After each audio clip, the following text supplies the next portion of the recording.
What's going on, everybody? Halfway Paranormal here with my buddy AJ talking with the source. What is How you going doing on, today, brother? everybody? Super happy to be here with you, my friend. This is your first show. I'm super excited. We just want to say hello to everybody on Parapost Network. We are live for the first time, my buddy Dylan's podcast. I'm gonna let him introduce himself. Tell you everyone a little bit about yourself, man, and a little bit about your podcast. Well, how's everybody doing today?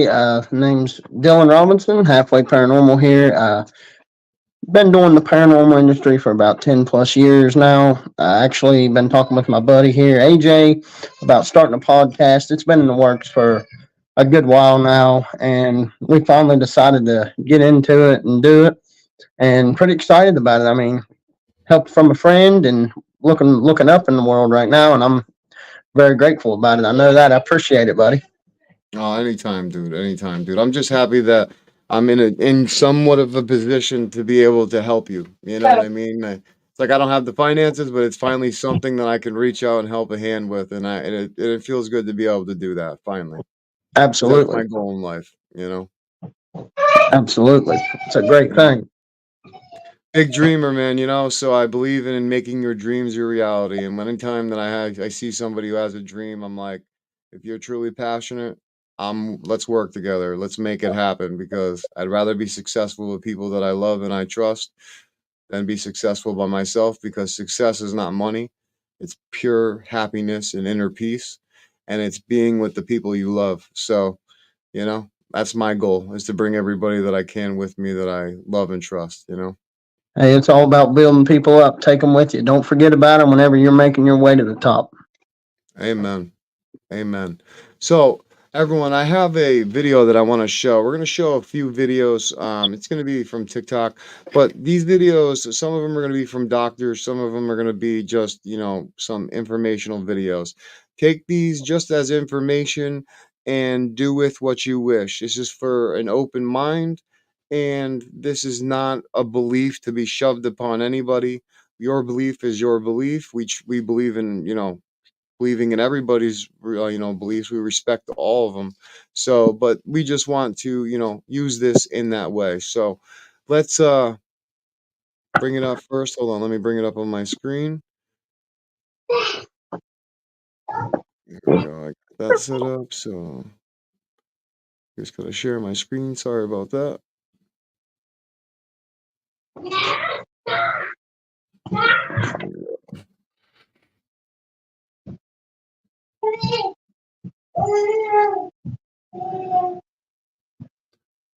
Okay, this first video is a doctor who basically went to hospitals, and spoke with the nurses that sat with the patients in hospice that actually witnessed the levels and symptoms of death and what happens during the process of death spiritually that goes on with every person that they've encountered through countless of studies. So I'm gonna make it big and then I'll play it for you guys. Check this out.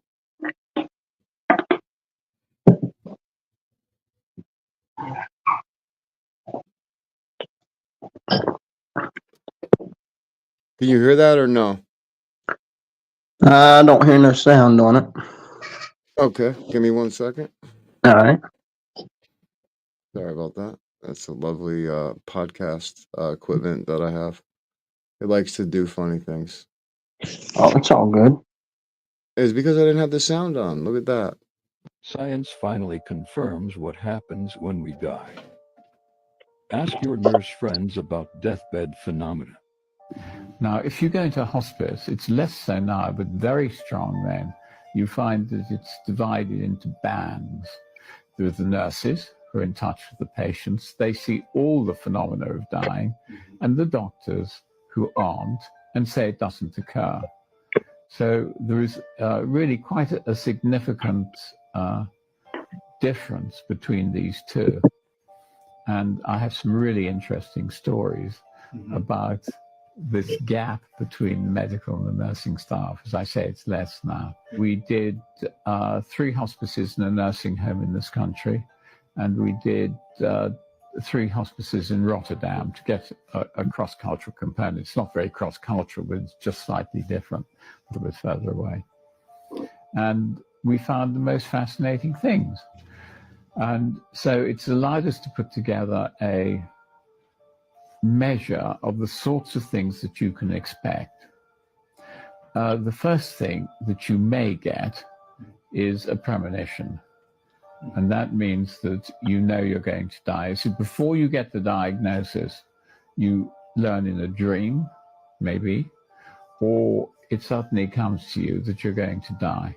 The Dalai Lama says all of us know 2 years before we're going to die that we're going to die. The next thing that happens is that a few weeks before you die, you get deathbed visitors. Now, what's a deathbed visitor? They are relatives who come to you, and they do it in a specific way. They may stand outside the room in which you're dying, or they may come into the room, and that's quite common. You, of course, will talk to them, and then a number of them will sit on the bed and talk to you. And we took 100 deathbed visions and analyzed them for content. We found that the commonest people who come are first degree relatives. Mother and father are commonly seen. Dead spouses are quite common, but we also, in fact, found that brothers and sisters come. We also found in our sample that spiritual beings were seen. Now, the spiritual beings behave slightly differently from the relatives. They tend to either wait outside the hospice, and they're seen through the window, or they may come to the door. The way that dying, I think, is, it's like this. Deathbed visitors come, fine. Then, at some moment, you realize you're going to die, and it hits you hard. We're not coming back, guys. This isn't a getting well process. It's a dying process. And that then leaves you in a very difficult position because you've never come across that before. You've always had some control over something. You now don't. And so you have to start giving everything up until at the end, you've lost your ego. You've lost that part of yourself which has differentiated you, and you become what's called non-dual.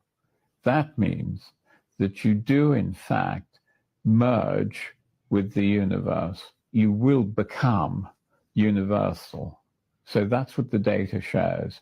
Now, before you die, I just want to add one other set of phenomena, and these are called terminal lucidity. Terminal lucidity is when the Victorians used to call it late awakening, essentially.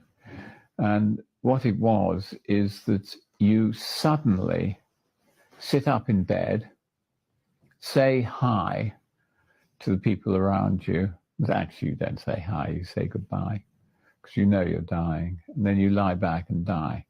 Now, that's interesting enough, but it's much more interesting than that, because people who are paralyzed and haven't moved maybe for a year, been in a long-term care home, they can sit up and do it. So for those few moments, the central nervous system seems to work again appropriately. But more interesting than that to me is the people who have Alzheimer's disease and have in fact lost their memories many years back and just been in a care home will sit up, recognize their friends, say goodbye, sometimes meet their dead relatives, and then lie back and die. So that's a real question for science, because how can you do these things if one just takes the argument that the brain secretes consciousness?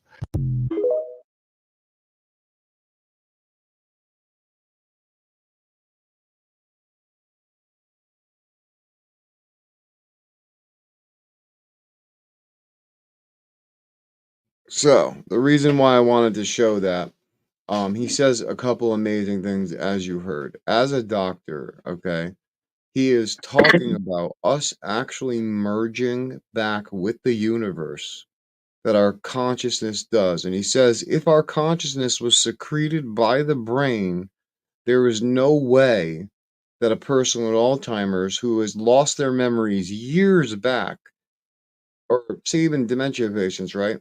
And then all of a sudden sit up right before they're going to die, recognize every single person when they were a mute because they didn't know anything because they lost all their memories, right? All of a sudden they remember everybody. They say goodbye, they lay back down, and they pass away. The odds of that is like that means that our consciousness is definitely not secreted in our body. This is not the end, and this is just a beginning process to another journey. And it's whatever that journey may be. And it's like it's wild. I mean, what do you think, Dylan? Well, I mean, AJ, I've heard a lot of stories about afterlife and stuff like that, Yep. and how you was mentioning they sit up at the last moments and just recognize everybody in the room or everybody around them. Yep. That's kind of how my mom was before she passed away. Like she had gotten to the Yep. point where, huh? No, sorry, keep going. Oh no, yeah, she got to the point where she couldn't remember nobody, and then right before she passed away, I remember she had set up and remembered everybody that was around at that point. And it was just one of them weird things because she didn't have it for years because the cancer had ate at her, and it was only for maybe 4 or 5 months. I can't really quite remember, but she she did just forget everybody, and then one day she set up and just remembered everybody that was in the room. And I kind of agree with what he was saying. There's been a few times where I've thought about afterlife things, and I'm it's just one of those weird things you can't really tell unless it actually happens, but you can believe in it. Yeah, no, you're absolutely right. And it's crazy because when my grandmother was passing away in 2020, I actually have a video of this. She was in a sleep, and she raised her hand up in the air as if she was waiting for someone to grab her. She was trying to grab somebody's hand. So me and my aunt saw it, thought it, as a joke, I would grab her hand. So in the video, I grab her hand, and she jumps and wakes up and looks at me like with an angry look, as if like I wasn't the one who was supposed to grab her hand. Like it wasn't like you scared me and woke me up. It was like, no, you weren't supposed to grab my hand, and she was pissed about that. Because Right.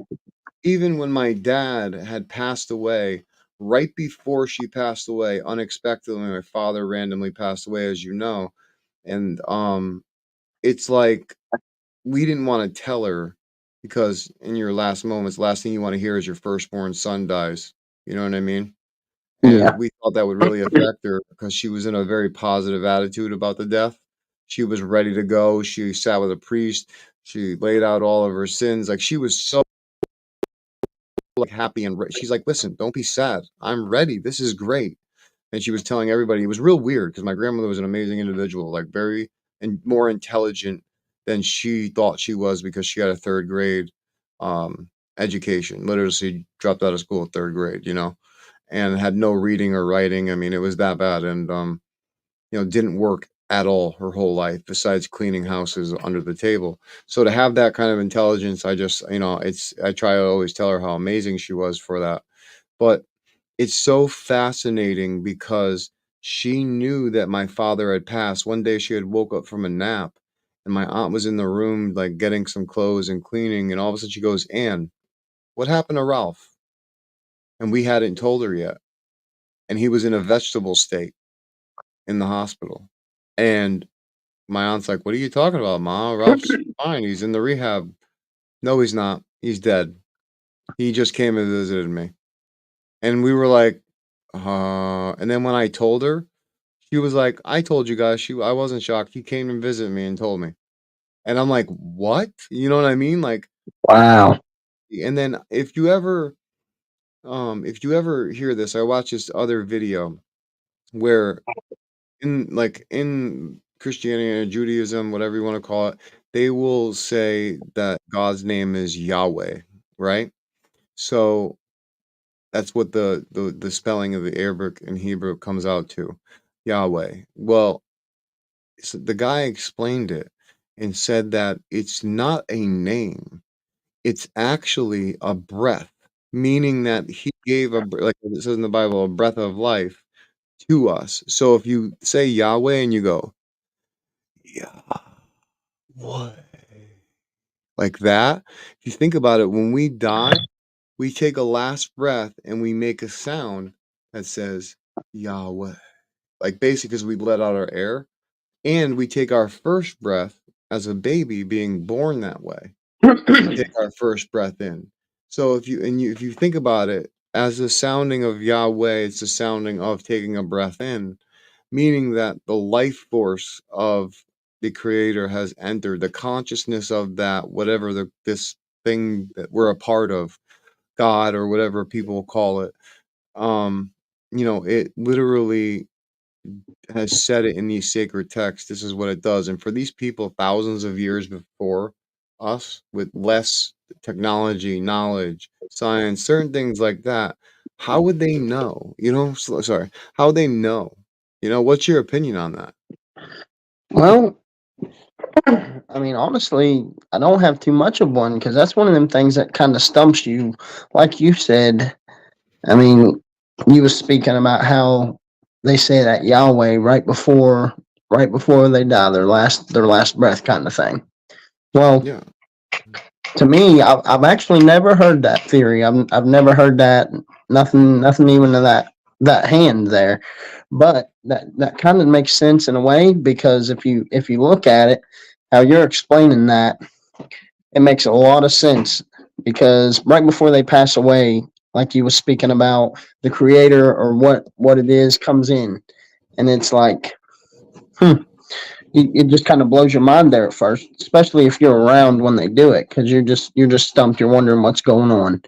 And to me, being as I've never heard nothing like that, that's kind of a new news to me, and it kind of makes me think a lot about it yeah, because I mean, there's so many theories and things about life before you pass away, life after death, and I mean, there's been a lot of theories I've heard that kind of like I was like, no way. And then there's some that I've heard where I'm like, that makes a lot of sense, yeah. and it would make a lot of sense for some of the theories I've heard because just they're all mind blowing. Even the ones that you're just thinking to yourself, I don't believe that, not at all. You still have that thought in your head. You're like, what if this is true? What if something like that actually does happen?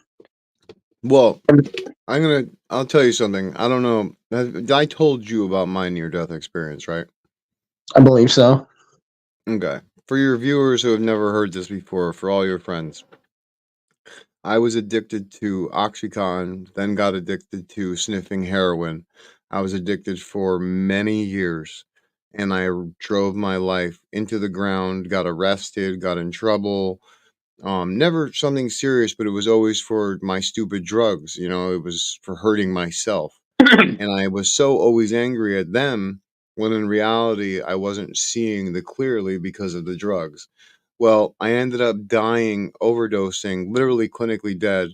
Heart stopped 12 times. And the last time it took approximately, they said, by the time the ambulance got there, everything like that, they were working on me. By the time the heart stopped and they got me back breathing again, I was without oxygen for over 10 minutes. Now, scientifically, that's impossible without brain damage. Impossible. My father died that way. Like, this is impossible. Okay. So for me to come back from that alone is something miraculous in itself, and I'm very blessed for it. But what happened to me is I was messed up. I grabbed a bowl of ice cream or a bowl of cereal and I walked out to the porch area that we had at my grandmother's house. I sat down, I was about to watch some TV, eat some ice cream or some whatever, cereal, and then all of a sudden I like fell asleep, it felt like. And then next minute I know, it was like instead of waking up in a dream, I woke up standing or floating or hovering over my body. And when I did that, I was able to see the paramedics doing CPR on me. And it was weird because any thought that I had where I wanted to be, I was in that room simultaneously at the same moment in multiple locations, like reading their thoughts over their right shoulder, anywhere I could think. And a blink of a second, I was there, but I would stay there as I would go other places, and I would simultaneously understand every aspect of the room all at once. And it was the creepiest thing ever because, like, we can't do that. That's like listening to a CD in the physical, and we can only listen to one track.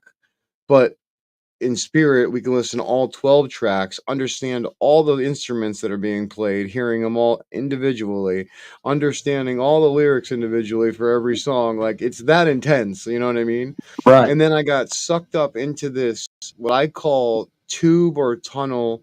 And it was like I was going through hyperspace in, like space. And as it was happening, I was getting a picture review, a life review, but it was through the eyes of other people. It wasn't a judgment.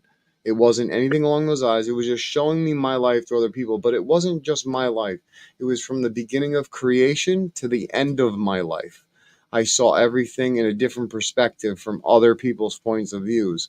And I realized that one, our consciousness was all connected and that every single one of us is one consciousness just experiencing itself individually due to the extensions it has made to come into these physical bodies, which I find amazing. But then it opened up into a magical, like, most beautiful landscape. And the only way I can describe it in what we would understand is if it was like a Canadian wilderness that has never been touched with beautiful colors that were so vibrant, some colors that I've never seen before, nor have I ever been able to see anyone replicate these things. And this is something near death experience people have talked about before. And then all of a sudden, I was approached by a light being that was so bright that I couldn't look into it, but I felt so much love coming off of it. But I telepathically heard a male's voice say to me, "It's not your time. You're not supposed to be here." Basically, what are you doing here? Again. And then all of a sudden, I was sucked back down the tube, and that was when the paramedics had hit me again with the paddles. And I sat up when I came back into my body, just screaming, "Where am I? Where am I? Like, what's going on?" And like, they were like, calm down, because they thought maybe I'd have a heart attack because I was without oxygen. They didn't know what was going to happen.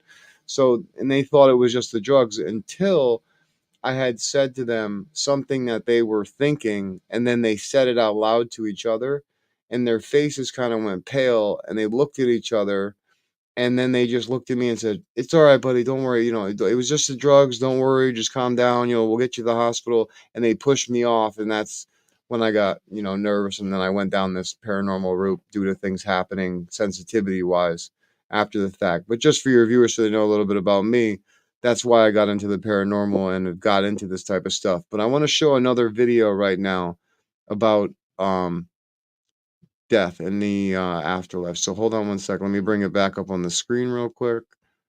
Yeah, no biggie. That's like real quick, I'll tell you. Like my Yeah. niece, she commented on here, Samantha, and she said she's seen it firsthand, personally and medically, because she works in the hospital and she's seen all kinds of wild things she's told me about as well, just like what we was talking about. I mean, there's all kinds of crazy things out here, man. Yeah. Kels Green Eyes, this is my first podcast ever. Thanks for doing you. I want to start my own about DV and trauma. Kels Green Eyes, contact me. My name is AJ Capasso on Facebook. Or Coventry Circle Paranormal on Twitter. And I can help you start your own podcast. I'll help you do everything that you need to do to get started. And I will help you get on our network if you want to do that and you are serious. So contact me and I will help you if you're serious. But I appreciate you so much for checking out this show. And obviously John's in the room. Thanks, buddy, so much for joining us. But yeah, so I want to check out this new thing real quick. I mean, this another video. Where does consciousness go after death? So what happens when we die? It's a question that humanity has wrestled with throughout history. But a new study conducted by NYU may have found some answers. Dr. Sam Parnia is the director of critical care and resuscitation research at NYU Langone School of Medicine, where he ran this study. Thank you so much for joining us, Dr. Parnia. Pleasure. Thank you for having me. What would you say? What actually happens when you're clinically dead? You know, when people die, essentially it's when the heart stops. So this has been going on for, as far as we know, millennia, not longer. And when the heart stops, you stop breathing and your brain shuts down. And that's how we declare people dead. And that's why we give a time of death and we give them a note. And really, to be honest with you, until about 50 years ago, that was the point of death. So people become lifeless, motionless, the brain shuts down. But now through advances in medicine, we can actually bring people back to life, even after they've gone beyond that threshold of death, and study what happens to them. And one of the interesting things, of course, is that the brain completely shuts down, as I said. But what's fascinating is that the cells inside the body, and particularly the cells inside the brain, do not suddenly become annihilated. They go through a process of decay that can take a few hours, which is why we can actually medically bring people back to life after they have technically gone beyond that threshold of death for tens of minutes, if not hours of time afterwards.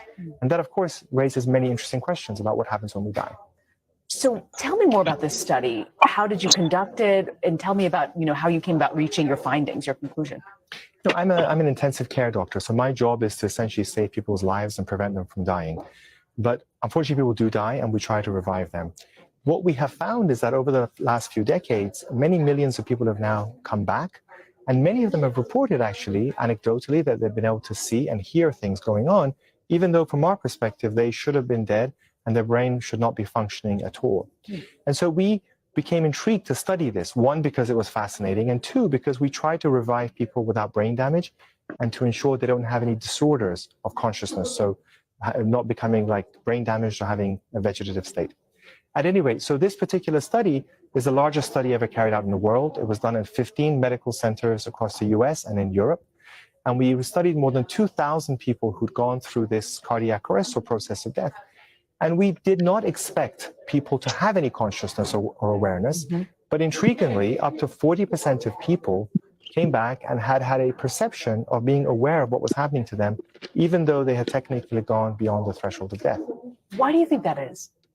Well, there's a lot to it. I should also add that among that group, 10% had a very deep, profound mystical experience that was very true to them. But interestingly, 2% actually had full awareness, could describe all the events that were going on that were validated. So of course, the question is, why does that happen? And we don't have the answers, because to our scientific model, when people have died, there should be no more conscious awareness going on.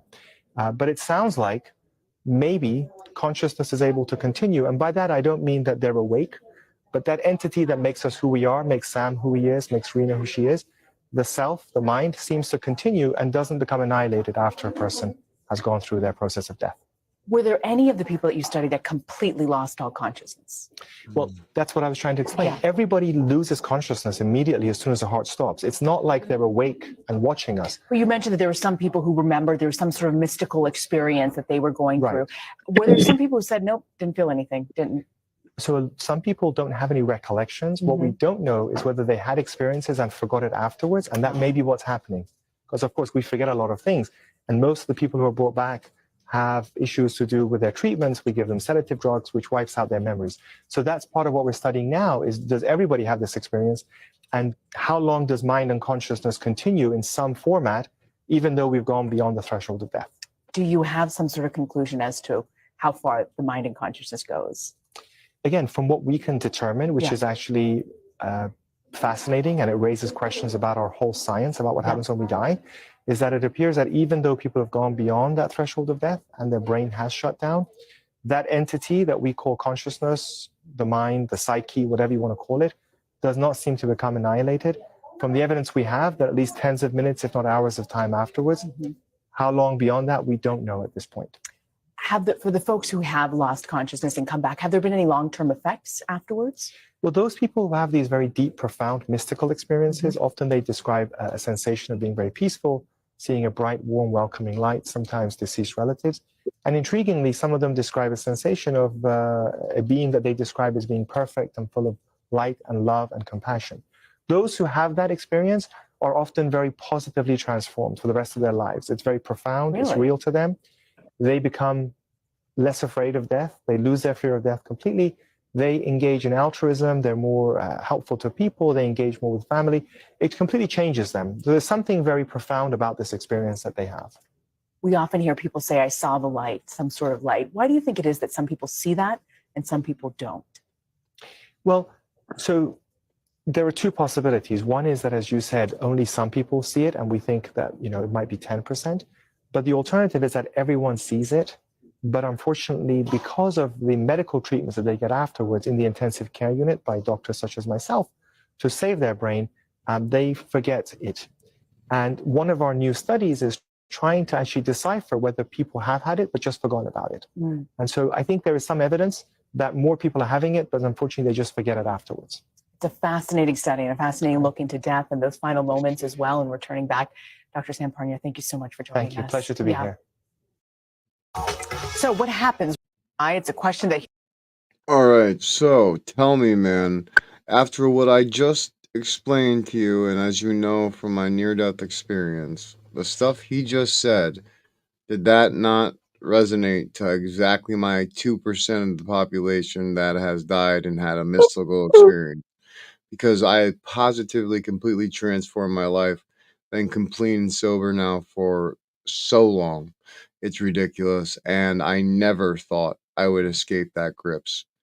And you know what I mean? And now my focus is positivity and helping others.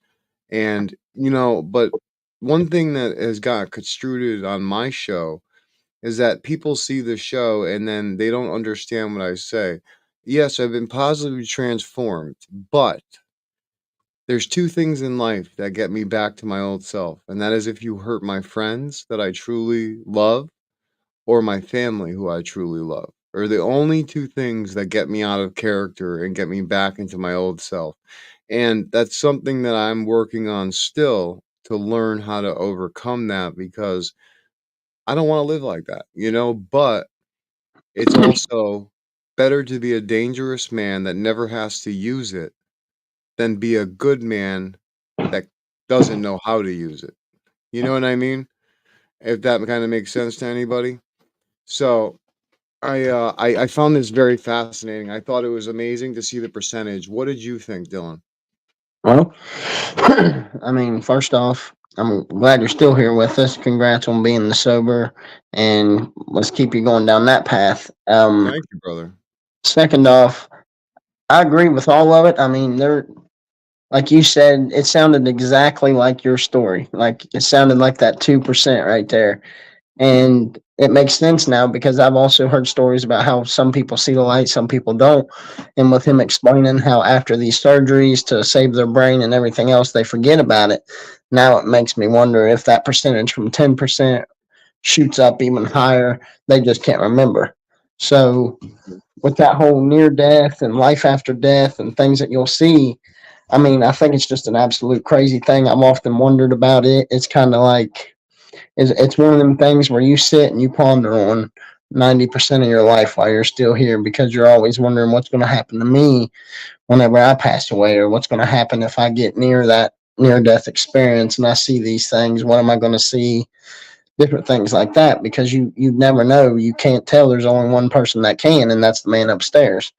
And I mean, Yeah. it's just one of them crazy things, because when you have them near death experiences and such, there's a lot of people, 50% of people, like say it was in your case, drugs or something, they flop their life around, completely flop it around. And then you have some that just go on about it. Like I know a person personally that has had about 7 or 8 times that he's died on the table from overdosing, and he still does the same thing, which sucks because Yeah. he's a very close person to me. But Yeah. I mean, 90% of them, it feels like, can change around, and then you got that 10% that can't. It just varies on the scale of percentage. Can I tell you why drug addicts have a hard time after they overdose? It's Absolutely. because dude, it took me 12 times to remember that experience. because of the drugs. Remember what he said? The drugs will stop the consciousness sometimes for remembering, but it doesn't mean that we didn't have that experience. And remember when I told you that being, it was like, he was like, dude, you've been here before. You're not supposed to be here. Go home. Like, go back. You know what I mean? So it's like, I believe that I left my body because I was clinically dead, heart stop every single time. I had the same exact thing happen. It's just I had an experience that I remembered, you know? So it's like, who's to say that I didn't leave my body all those 12 times, go to the exact same thing, have the exact, maybe different experiences, but the same similar, general consumption of it. You know what I mean? Yeah. So I find that absolutely amazing. Um, Thank you so much, Kels. I really appreciate that. Susan, I'm doing very well. Thank you so much. I will be contacting you soon. I just finally got off of work for the week, so I will be contacting you soon. And Kels Green said, am I going to go up or down? That's what I ponder. Well, let me tell you something, Kels. From my research that I do with spirit communication, I've been doing it for, 10 years now, and what I found out through the spirit box from spirit is that there is no hell. The hell that they talk about is the hell that we put ourselves in as spirits by not crossing over. And that right there is what causes the spiritual being or the energy of the soul to drop its vibration and frequency. And when that happens to us in the physical body, we become depressed and we get stuck in that depression until we can mentally become aware of our thoughts and somehow take them over and take back control of them to make that positive change in ourselves. And that's exactly what Spirit said through multiple Spirit Box sessions that I had to piece together to get my answer.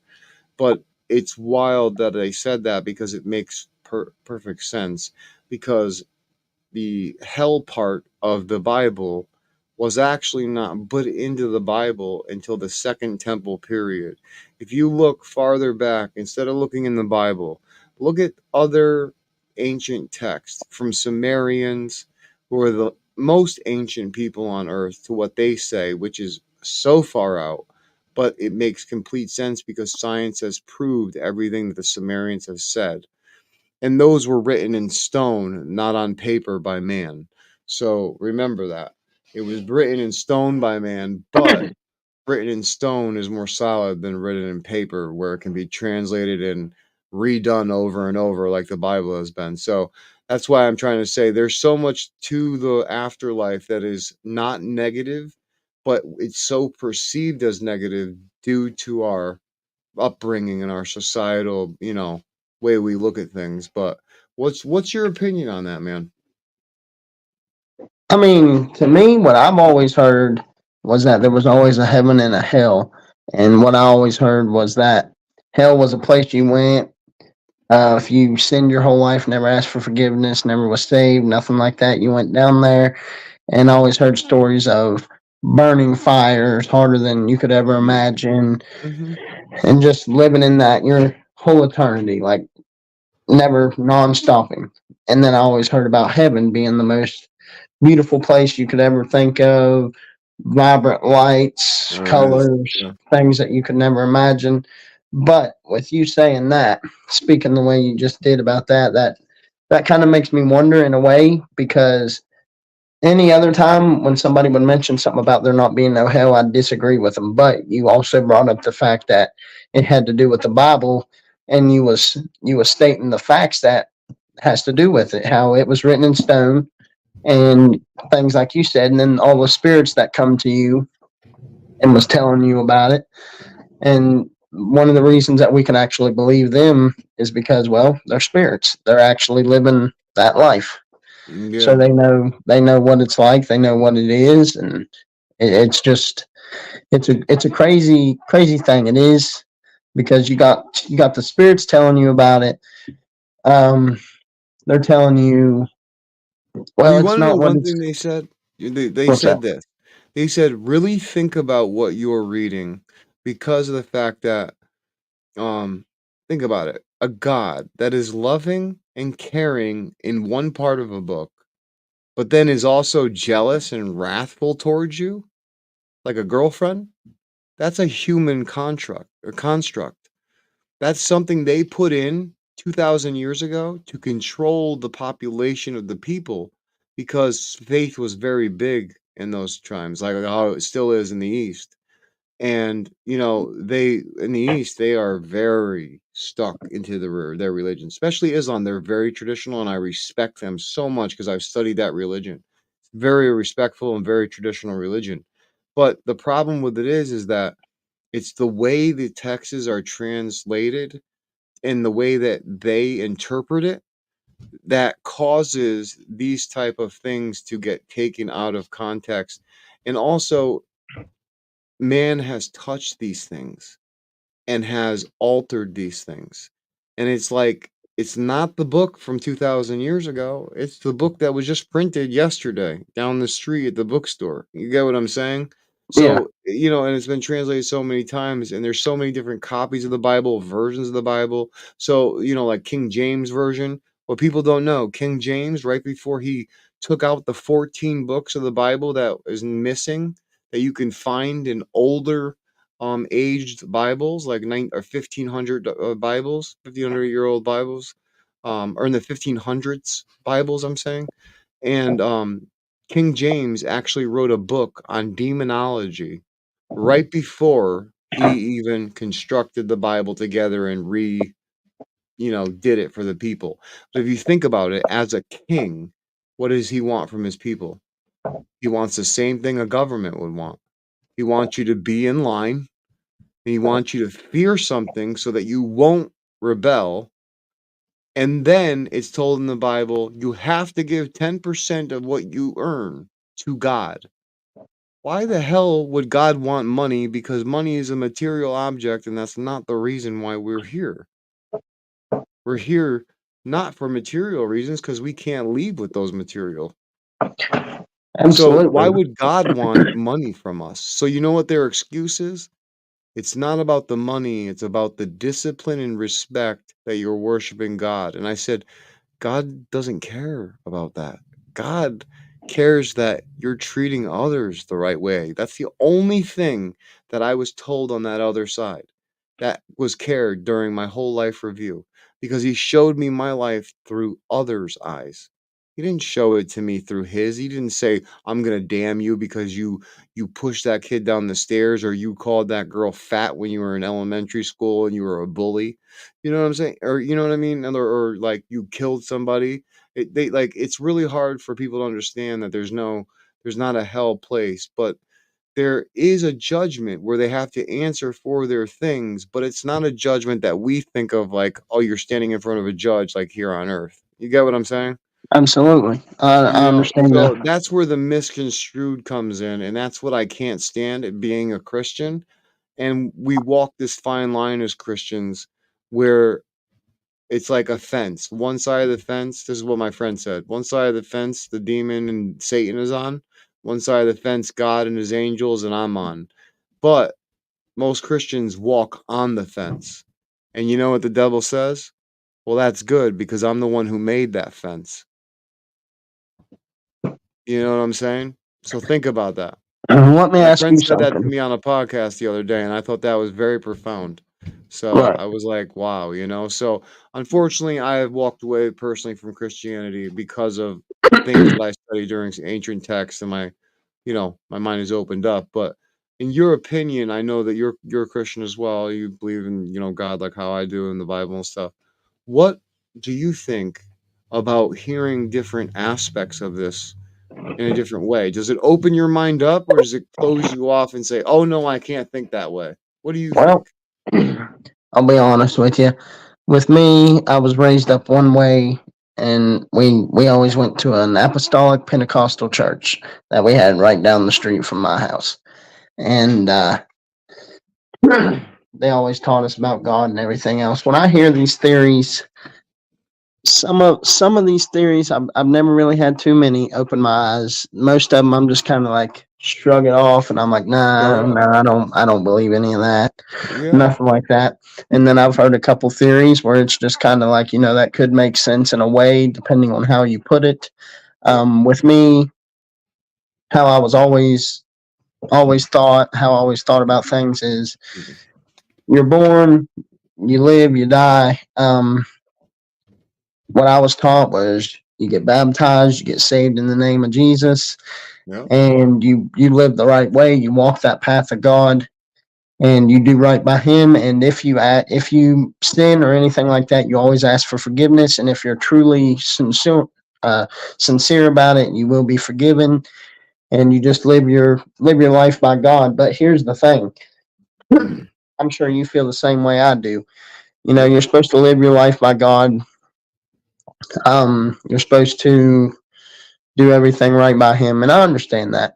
But Yeah. let me shoot something out for you, and you tell me what you think. Yeah. So we're supposed to live our life by God. We're supposed to get away from all these negative people, all these people that curse, all these people that commit sins, everything like that.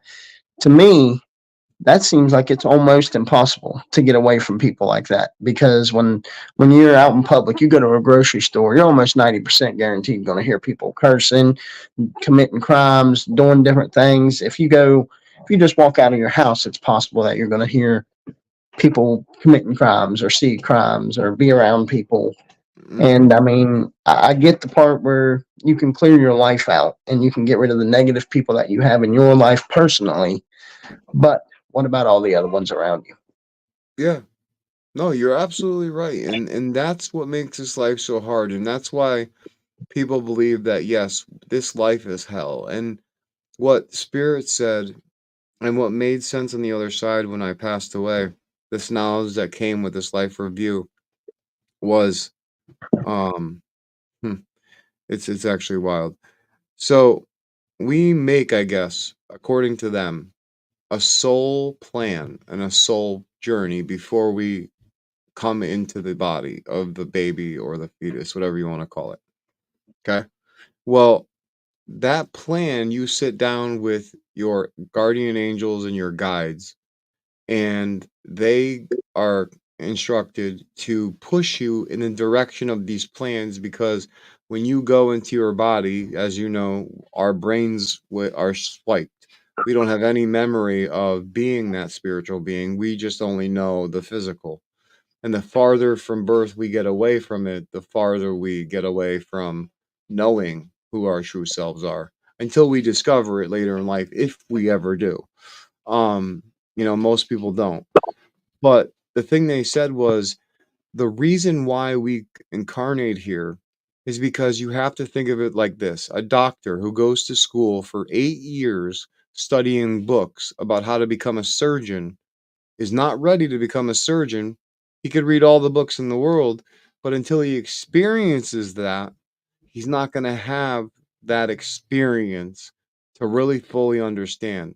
So they said the reason why we come back and choose certain paths, whether to be it's a caretaker or whether it's to be someone who actually is disabled, it's actually a choice that we make to have these certain circumstances happen in our life and have people come into our life that is part of our soul plan. And I find that so fascinating when they said that to me and when I found this when I was near death, because it's like life isn't about like, oh my gosh, I have to like sit here and worry about so much. Yes, we do because we have to worry about money. But that's the human construct of things. The reason why we're really here is to experience the negative. And the reason why is like I said, a doctor until he gets that hands-on experience, before he can even do surgery, he has to have clinical hours done, all this stuff before he can even touch a real human body.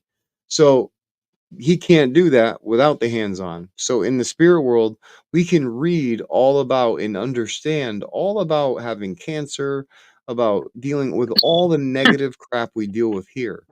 But as souls, we get sick and tired of just living positive all the time. We want to experience new things to grow and to learn. So we get sent to this crap hole of negativity and we experience the negative that we wanted. And it's like, why would I do that? You know what I mean? Being Yep. here, I'm thinking to myself, like, that's the dumbest shit I've ever heard. But Yep. in a soul, and not thinking about it in a human construct, thinking about it in a spiritual construct, it makes so much sense because you're right. If you were at a buffet and you were only given the things that you liked, you wouldn't eat that every single day forever because you'd get sick of the food after a while, wouldn't you? So you'd want to mix up your food. So it's the same kind of concept, they said. And I found that so fascinating. But anyway, let me bring up this next video.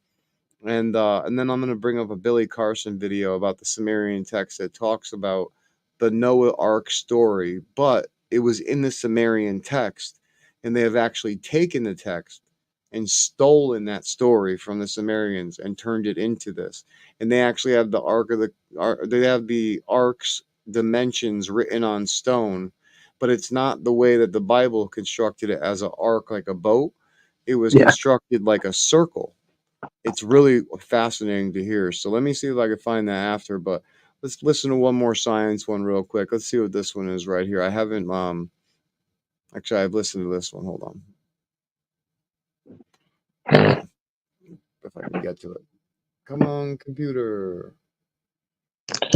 Well, before you click on it there, I'll tell you something real quick. Yeah, tell me.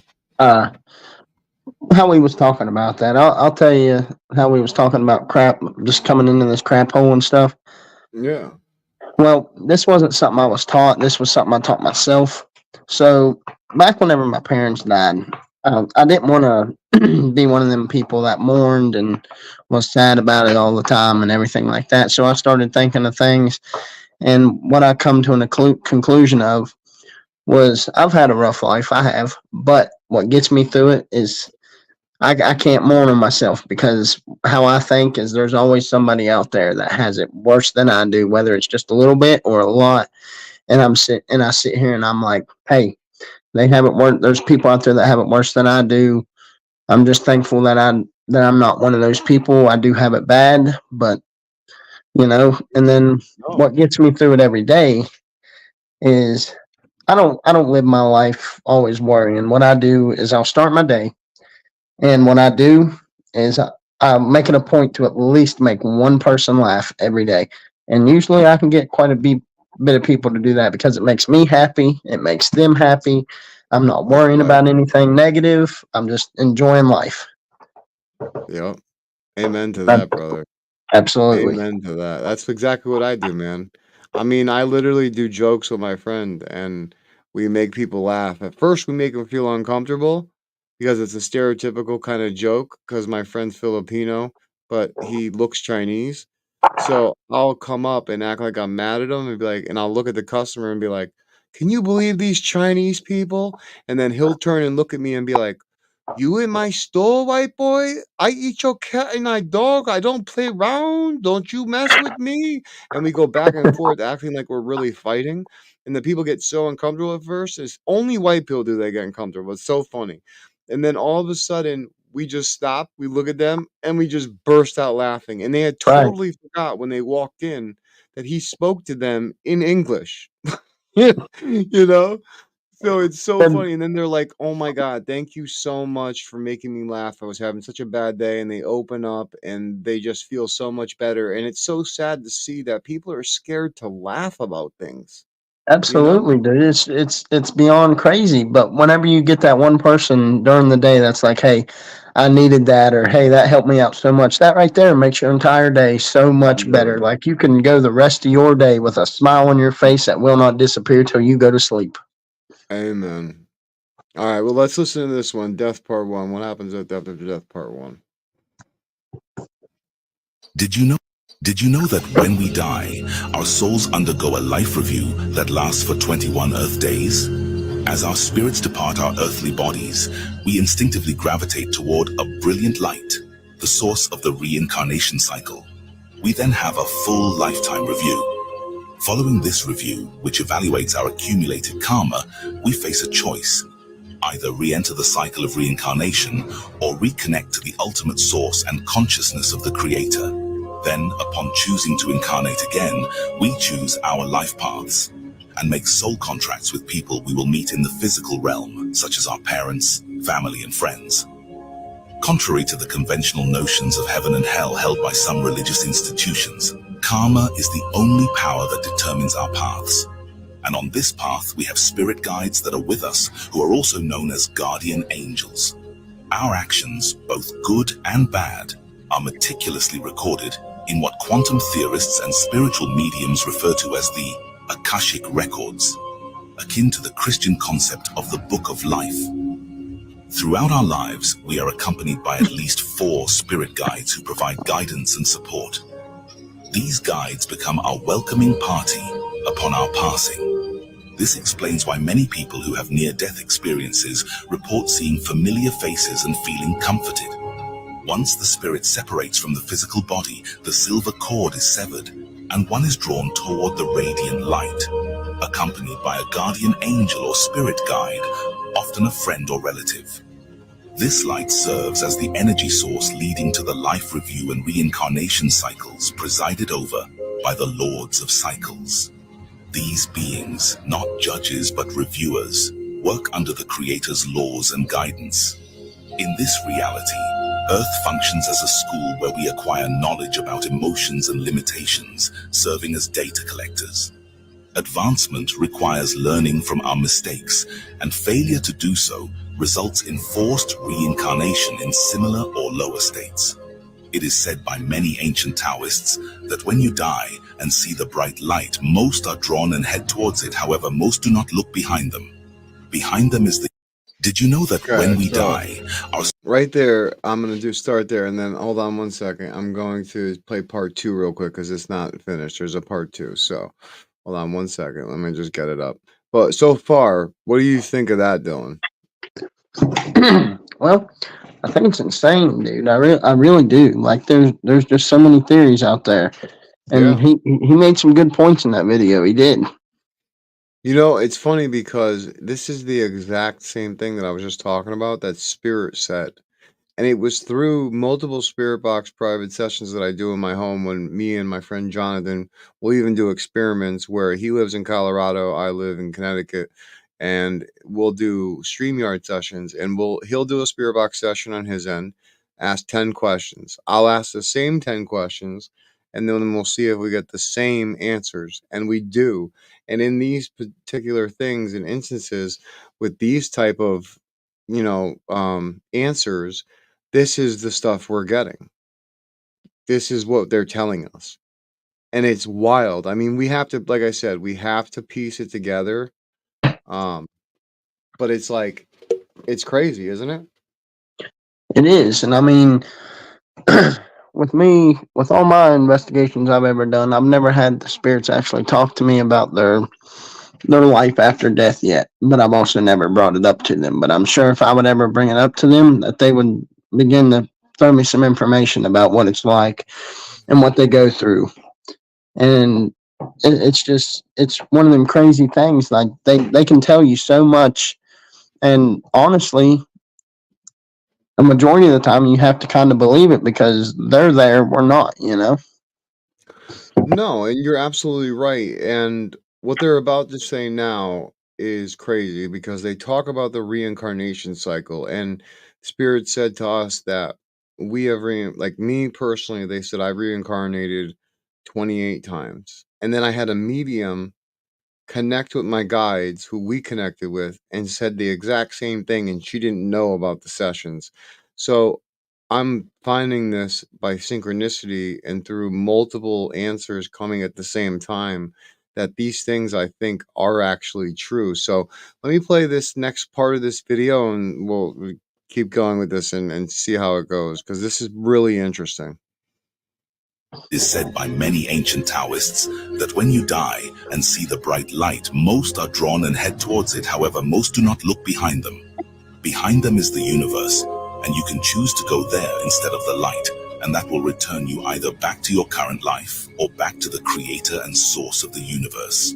Dolores Cannon, a renowned hypnotherapist specializing in past life regression, spent nearly half a century uncovering the intricacies of death and reincarnation through her clients' experiences. These clients, who had experienced and regressed to their lost memories of death rather than near death, shared valuable insights into the afterlife and the ongoing cycle of reincarnation. The ultimate goal of reality is to manipulate energy, gain full awareness of Christ consciousness, and resolve all karmic debts. According to Canon's findings, there are 3 primary destinations in the afterlife, each determined by one's vibrational frequency. The lower astral realm is inhabited by souls deeply rooted in negativity, often unable to move beyond the 3rd dimensional earthly life. This includes murderers, addicts, and those diagnosed with psychosis. Many, when they die, remain unaware of their death and seek to re-enter living bodies. Unable to escape their destructive mindset in the lower astral realm, they seek the negative sensations they had in their life and are lost and stuck. Eventually, they become disinterested of not reaving the physical sensations and head back to the reincarnation cycles to pay their karmic debts and learn life once more from the beginning. The middle astral realm resembles the concept of heaven, described, is said by many Now, so that right there is just totally wild in my opinion. What did you think, dude? I agree, because he's speaking of these three places, and I'm actually intrigued to hear about the other 2.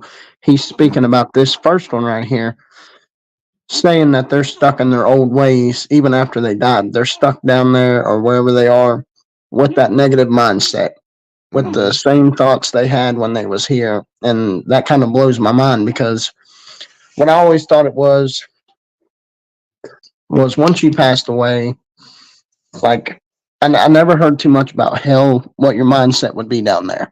But Okay. I didn't think it would be you had that exact same mindset you had when you was up here. But now that makes sense for people like me and you and other investigators. While we're out investigating, we find these negative spirits, and then some of them are like, "Hey, can you please help us?" Now it makes a lot of sense whenever they're asking for help, even though they're negative. They're saying, "Hey, can you help us move on? Help us do this, do that." And that's telling us, hey, they're kind of scared. They don't want to live with that mindset still like they had when they was here. Now it makes a lot more sense to me. Yeah, dude, telling you. Let's finish this last one right here and finish this up because it's really interesting. The middle astral realm resembles the concept of heaven, described as a beautiful and vibrant place where one can shape their reality based on their desires. The surroundings are filled with various vivid colors, breathtaking landscapes, and the opportunity to reunite with loved ones. This realm is perfect and indescribable. However, some souls eventually seek more profound experiences and move on to an upper stage of reality.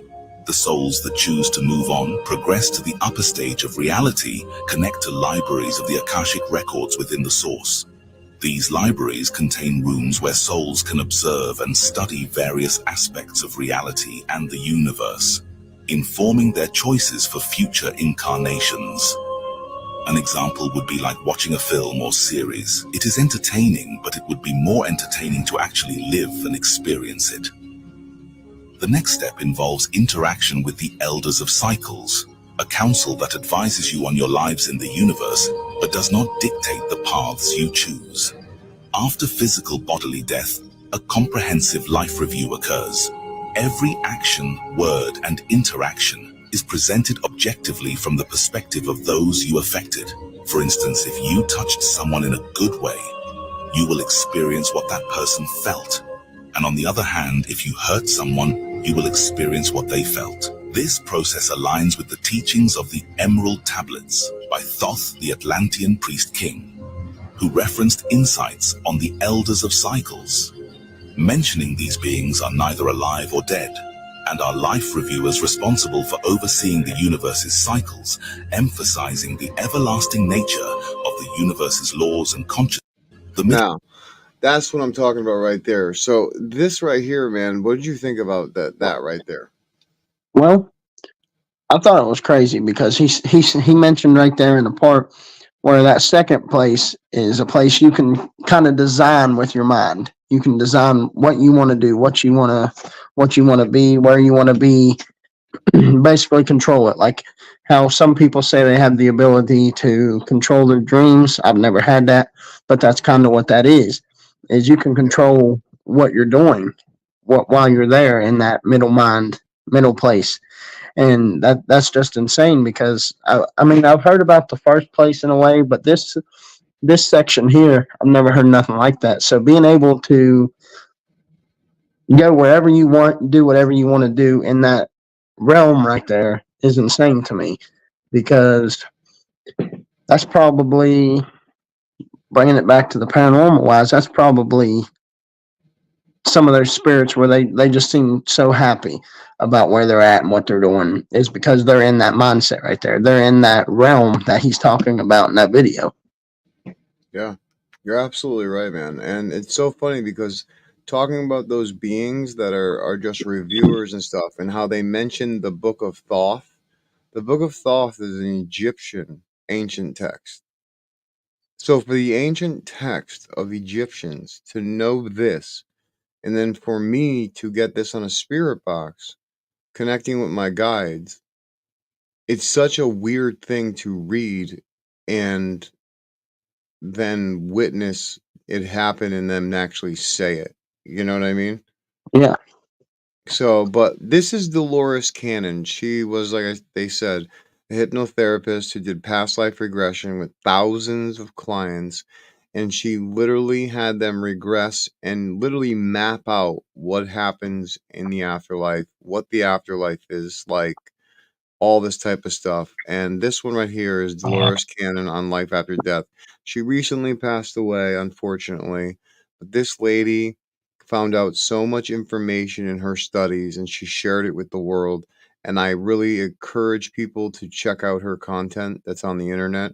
Her teachings are absolutely scientifically based and absolutely amazing. It really is. Okay, when the person goes through the death experience and they're dying, they said the first thing they feel very. Oops, sorry. Then the next instant, Hold they're on. standing by the bed looking down at the body. It's that quick. How was that? They say There we it's go. just like getting up from one chair and sitting down in another chair. You just slide right out of the body. So they're standing next to the bed looking down at the body and they'll say, gee, I didn't know I looked that bad. And believe me, the last thing they'd want to do is go back into that body. Usually it's sick or it's diseased and there's no hope of it ever getting well. They don't want to go back to it because the next thing that comes into their mind is, hey, I'm out of there. I'm free. I can go anywhere I want. I can do anything I want. So that's what they want to do. They want to go on. They want to go home, really. It's the people who are left behind are the ones who grieve about it. They want them to stay with them. But do you really want them to be back in a body like that most of the time there's no hope for them? It's better to realize to let them go, because when you hold on to it, you're being selfish. It's just for yourself. I'm going to miss them. I want them to be with me. I don't know what I'll do without you, that kind of thing. It's a selfish thing, because really the parts I'm going to go through is you make a contract when you come in. And in this contract, you also make an exit plan. So all of this is planned before you ever come into the life. So the person is ready to go on. They have completed their mission. They have completed everything they were supposed to do. They don't know this consciously, but it is part of a plan.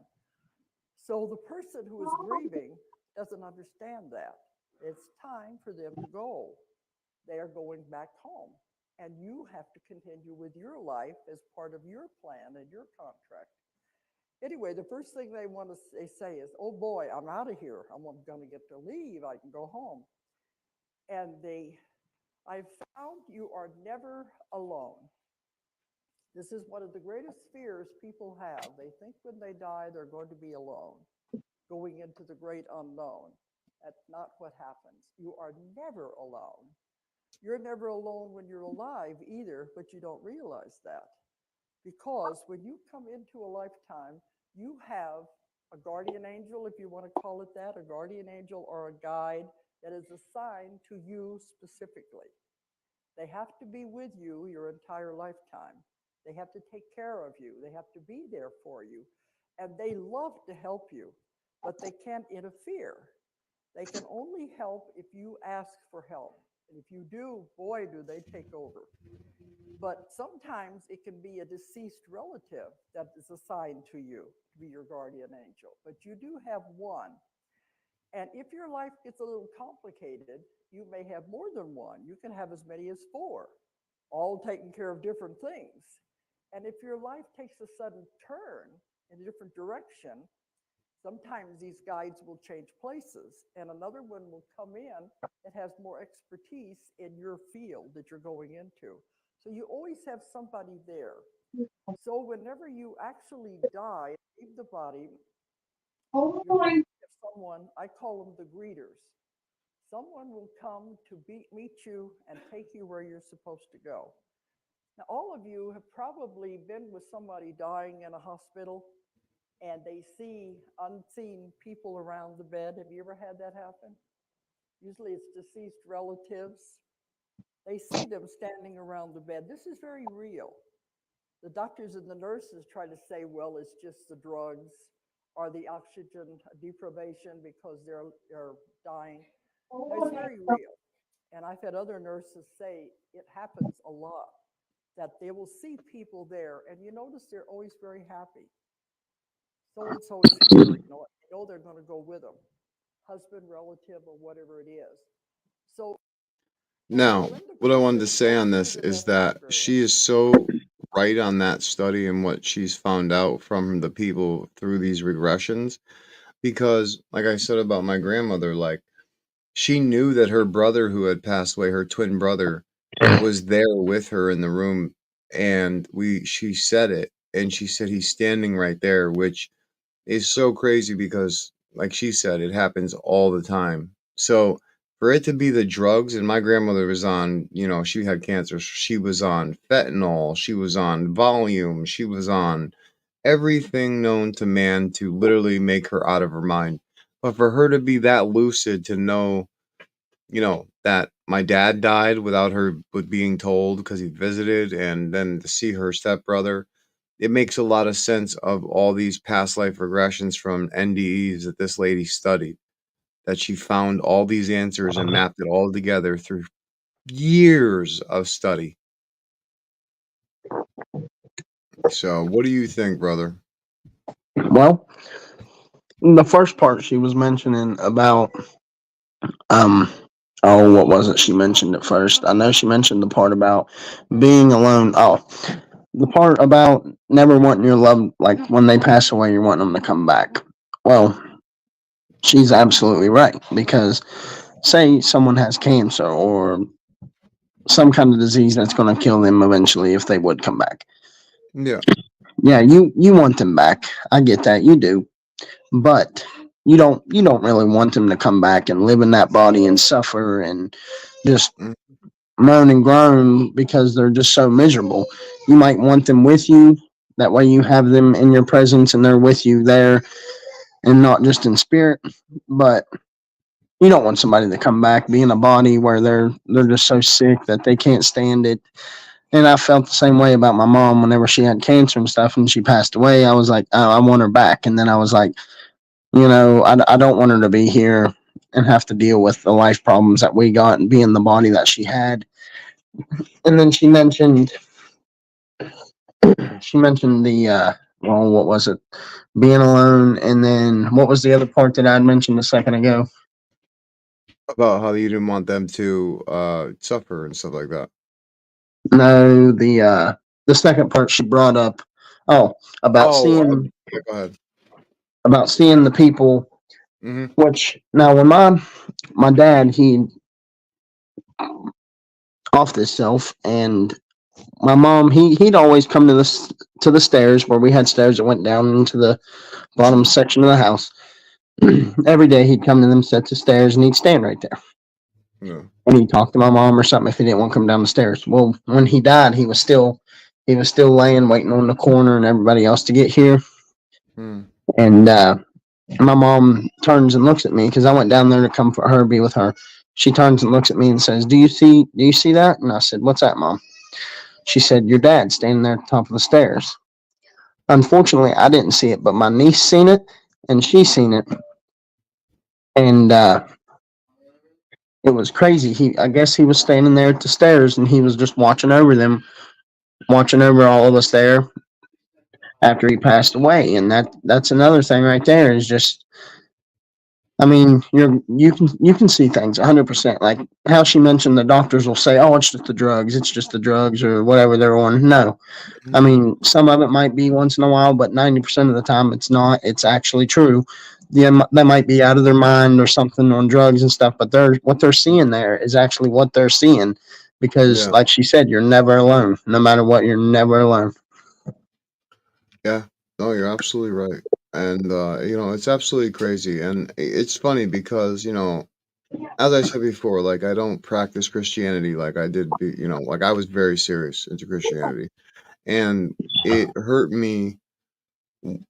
More of the people hurt me, like made me sad and disgusted, that were in the churches due to their like not loving attitude that you would think that we should have being, in that type of spirituality. You know what I mean? Absolutely. But there was a lot of judgment, and it made it very hard for me to after a while, after I started reading other things and started realizing, and I mean, I was around people who were so serious that it was their way or no way, like you know what I mean, and I think that's a wrong approach to that religion, and I feel like we've come a little off the path from that. I believe still though in those texts, in those sacred texts, every single major religion, every single ancient text, they all have meaning. They all have knowledge. And I believe they're all connected. They're all a part of something we need to know. So I'm not saying ever disclude something because you don't believe in it. I'm saying if you don't believe in it, there and you don't want to study it, there's a reason you don't want to, and that's the best reason to dive into figure it out, to give it a shot so that you can respect other beliefs and understand other cultures around the world and how we became how we are. Absolutely. That's like with, I'll tell you how you were speaking of. They have their certain ways they want you to live by, and if you don't do it, then you're just a sinner in their eyes, type thing. So to me, I've found that Christians, not all of them, but a lot of Christians are the most judgiest people you will ever meet. And that's because the Christians that you meet that are like that aren't actually what they say they are. You got like the ones that say, "Oh, if you got tattoos or if you got piercings or you do this or you do that, then we don't want nothing to do with you. We don't want you in our church." No, what I was taught was that all religions, whatever you believe in, should welcome you in, welcome arms. Let's help you, my son, Yeah. my daughter, whatever. Let's give you a hand. We'll get you on the right path. But there's the ones out there that are the most judgiest people you'll ever meet, and I'm sure you've met people like that. Too many of them, man. Too many that say that they walk like Jesus, but then all of a sudden they'll go out and bash a gay person. You know what I mean? Or like all the churches that wouldn't allow my friends that were gay to go into their church, and now all of a sudden they have rainbow flags outside every Catholic church. That pisses me off because Jesus would have never, ever done that. He would have been chilling with them because he chilled with all the criminals, he chilled with all the people that everyone hated, the tax collectors. All his apostles were basically, if he came back today, he'd be looked at like a biker gang. You know what I'm saying? He'd be looked at as like that. You know what I mean? Like he was a gang of 12 apostles. Like he would be a badass, and people still wouldn't listen to his message though. You know what I'm saying? Because we are ignorant as human beings sometimes and we're stuck in our ways. And I think we have to have this open mind. And, this first episode, I'm glad we had, and I'm glad we were able to show some of this, footage from doctors and then other people that are in the field, and then even just some that have knowledge of what they have said. But I just wanted to make that first one about it, and I was very happy that we could do that. And we went way over what we said we were going to do, almost an hour over. It's So, all but good. I'm glad we We had a did, man. good It flew time. by. We had a good time. That's all that matters. Well, I'm going to let you end the show, my friend. So please feel free to say your whatever you want to say. All right. Well, appreciate everybody swinging by, catching us here on the podcast. Very grateful of it, especially being the first one I've done officially myself with my buddy AJ here. Can't thank you enough for just coming in and saying hello and listening to the stories with us. We had some crazy topics there, and looking forward to see what's in the next one. 100%. And don't forget to check out Halfway Paranormal Podcast on Facebook at Parapost Network Central, Tuesday nights at 7 p.m. Talk to you guys soon.